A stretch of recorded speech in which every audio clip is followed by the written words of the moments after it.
dùng cần đó rồi. Có luôn bê hú chả. Oh, India cái hoa chi India. Con bê hú chả.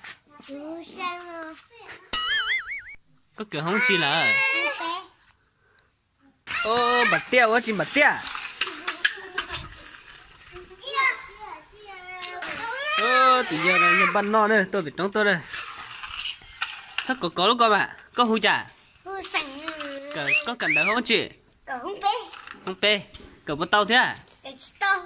Nè, tụi nhiều cũng bắt non cậu tàu nữa. Tụi lo cho nó này, có hú chả? Hú chả? Không. Ngoài xa. Tụi nó này. Tụi nó mót tàu chỉ mù. Tụi nó bê hung ga nó nè. Tụi luôn luôn nó India đó. Nè, làm bao tôi trống tôi. Nhưng làm bao đây trống trí tụi nó nè. Tụi nó xanh đó. Tụi nó tia đó. Tia. Có cần đó không chị? Tia đà tia. Có cờ vào tao. Tao đây. Nó pan nào ta tao chỉ một cần đấy nữa.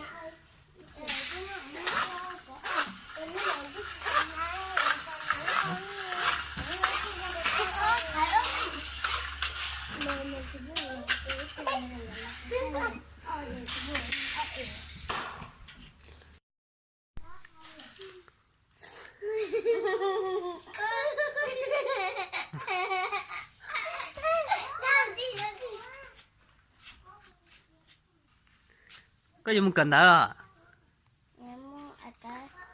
Có luôn bê hú chả.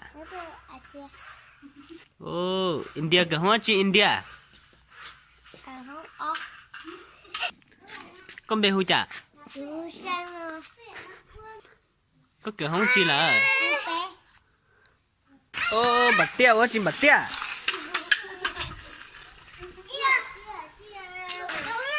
Tự nhiên là nhân ban non nữa, tôi bị trống tôi đây. Sao có lúc con bạn, có hú chả? Có cần đó không chị? Không pe, cậu bắt tàu thế à? Nè, tụi nhiều cũng bắt non cậu tàu nữa. Tụi lo cho nó này, có hú chả? Hú chả? Không. Ngoài xa. Tụi nó này. Tụi nó mót tàu chỉ mù. Tụi nó bê hung ga nó nè. Tụi luôn luôn nó India đó. Nè, làm bao tôi trống tôi. Nhưng làm bao đây trống trí tụi nó nè. Tụi nó xanh đó. Tụi nó tia đó. Tia. Có cần đó không chị? Tia đà tia. Có cờ vào tao. Tao đây. Nó pan nào ta tao chỉ một cần đấy nữa. Hãy subscribe cho kênh Ghiền Mì Gõ để không bỏ lỡ những video hấp dẫn.